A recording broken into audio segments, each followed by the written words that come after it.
கிறிஸ்துவில் பிரியமான சகோதர சகோதரிகளே, இன்றைக்கு நம்மளுடைய மைய கருத்து மரியாள் நிகழ்ந்ததையெல்லாம் தன் மனதில் நிறுத்தி என்ன பண்ணாங்க?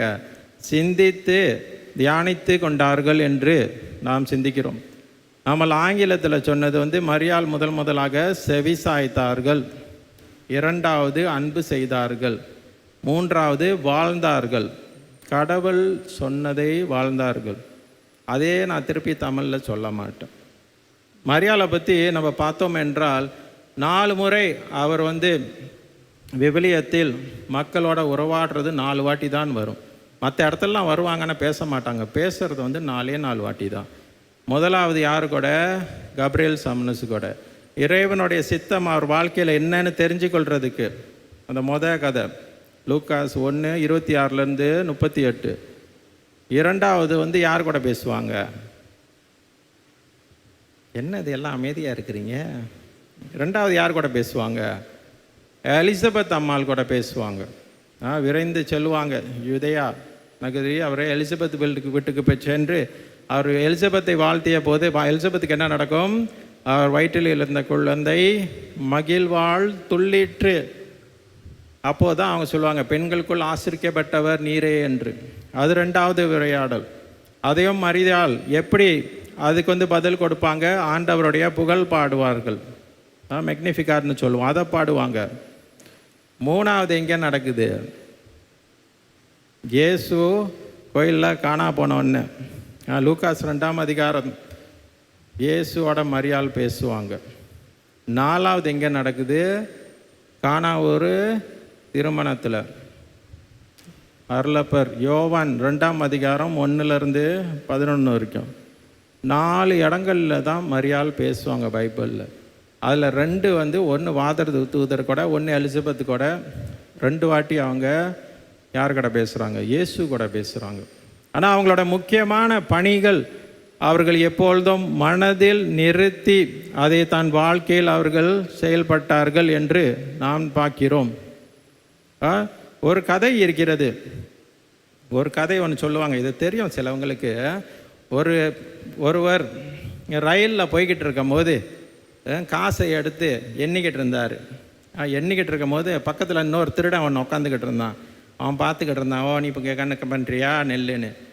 முடிஞ்ச உடனே அவன் கொஞ்சம் நேரத்துக்கு அவன் கழிவறைக்கு போயிட்டு வர்றதுக்குள்ளே இந்த வயசானவர் படுத்துட்டார். இவன் அன்றைக்கி இரவு முழுவதும் நல்லா எல்லா இடத்துலையும் மேலே எங்கேயும் தேடி பார்க்குறான். ஐயா காசை எங்கேயோ வச்சான், காசை காணும். காலையில் அந்த பையன் எந்திரிச்சு போயிட்டு டாய்லெட்டுக்கு போயிட்டு திருப்பி வரான். அந்த வயசானவர் கையில் காசை எண்ணிக்கிட்டு இருக்கிறாரு. இவனுக்கு கடுப்பாயிருச்சு. நான் நைட்டு பூரா காசை தேடிக்கிட்டு இருக்கிறேன்னே, எனக்கு ஒரு உண்மை தெரிஞ்சு ஆகணும். இப்போ காசை நீங்கள் எங்கே தான் வச்சிங்க என்று. அதுக்கு அவன் சொல்லுவார், காசை நான் எங்கேயும் வைக்கல, உன் தல்வாணி இருக்குல்ல அதுக்கு கீழே தான் நான் வச்சுருந்தேன் என்று. இன்றைக்கு நம் வாழ்க்கையிலும் இதே தான் உண்மை. நம் மத்தியில் நம்மளோட இருக்கிற விஷயம் ஒரு பெரிய பொக்கேஷத்தை விட்டுவிட்டு எல்லா இடத்துலையும் போய் தேடிக்கிட்டு இருக்கிறோம். எல்லா இடத்துலையும் போய் தேடுறோம். கடவுள் நாம் ஒரே கடவுள் என்று சொல்லுகிறோம். ஆனால் நம்மளுக்கு பிரச்சனைன்னு வரும்போது திடீர்னு வேற கடவுள் தான் கண்ணு முன்னுக்கு நிற்கிறாரை தவிர இயேசு கிறிஸ்துவை நம்மளால் பார்க்க முடியல. நம்மளுக்கு ஒரே தாய் தான், மரியாள் ஒண்டி தான் இருக்கிறார்கள் என்று சொல்லுவோம். ஆனால் பிரச்சனைன்னு வரும்போது சிலதில் நாம் வேறு இடத்துக்கெலாம் நாம் போகிறோம். இது இன்றைக்கு வரைக்கும் நடக்குது. இன்றைக்கு ஏன் நாம் திரு அவையில் வளர்ச்சி இல்லை என்றால் கடவுள் ஒருவர் என்று வாய் தான் சொல்லுது. ஆனால் நம்ம வாழ்க்கை கடவுள் பரவாயில்ல ஒருவராக இருந்தால் கூட நம்ம வெவ்வேறாக பார்க்கலாம் என்று மனசு சொல்லுது. இன்றைக்கு இதுதான் சூழ்நிலை. இன்றைக்கு மரியாளோட வாழ்க்கையில் மரியாள் எல்லாத்தையும் நினைத்து அதே போல் வாழ்ந்தது போல் அவருக்கு எதுவுமே கடந்த காலம் இல்லை, எப்பொழுதுமே எதிர்காலம் ஒண்டிதான். நம் வாழ்க்கையில் நாம் எப்படி வாழ்கிறோமோ நல்லது. ஆனால் அது எப்பொழுதும் நம் எதிர்காலத்தை தான் காட்டணுமே தவிர இன்றைக்கு நாம் கடந்த அந்த வாழ்க்கையை நினச்சி நம்ம ரொம்ப கவலைப்படக்கூடாது, வேதனைப்படக்கூடாது, வருத்தப்படக்கூடாது. ஏன்னா அதை பற்றி ஒன்றும் செய்ய முடியாது, ஒன்றுமே செய்ய முடியாது. இப்போ இன்றைக்கி போய் முடி வெட்டிட்டு வந்திருந்தீங்கன்னா இப்போ திருப்பி முடியை வளர சொல்லுங்கள், என்ன சொல்லும்? பொறுமை, வெயிட் 2 மாதம் கழித்து அதே லெங்த்தில் நான் கொடுக்குறேன். எப்பொழுதும் நம்மளை காக்க தான் சொல்லும். அதனால தான் எப்பொழுதும் நாம் யார் என்று நாம் புரிஞ்சு கொள்ள வேண்டும். மரியாள் இறைவனால் தேர்ந்தெடுக்கப்பட்டு பரிசுத்த ஆவி அவர் மேல் நிழலெடுத்து ஆவியானவர் அவரை ஆட்கொண்டு அவர் வாழ்க்கையில் இயேசுவை இந்த உலகத்துக்கு கொடுத்த நாள் அவர் தன்னை எப்பொழுதும் தாழ்நிலையில் பார்த்தாலும் கடவுள் அவரை எப்பொழுதும் உயர்த்தி கொண்டே தான் இருந்தார். அதான் மரியாளுக்கு எப்பொழுதும் எப்படி கீழே பார்க்கணும் என்று தெரியும். எப்பொழுதும் அவருடைய படத்தெல்லாம் பார்த்தீங்கன்னா மரியாள் மிந்தி படத்தெல்லாம் பார்த்தீங்கன்னா சிறுவத்தெல்லாம் பார்த்தீங்கன்னா மேலே பார்ப்பாங்க, எங்களுக்காக வேண்டிக் கொள்ளும் என்று. அதோடைய அர்த்தம் அதுதான். சில படங்கள் மேலே இருக்கும், சிறுவன் கடவுளை பார்ப்பாங்க மரியாள். ஆனால் இப்போ பொதுவாக எங்கே பார்க்குறாங்க? கீழே பார்க்குறாங்க, இல்லாட்டி நேராக தான் பார்க்குறாங்க. எங்கள் மேல் இரக்கமாயிரும். அதுக்கு அர்த்தம் இருக்குது, மேலே பார்க்குறதுக்கும் கீழே பார்க்குறதுக்கும்.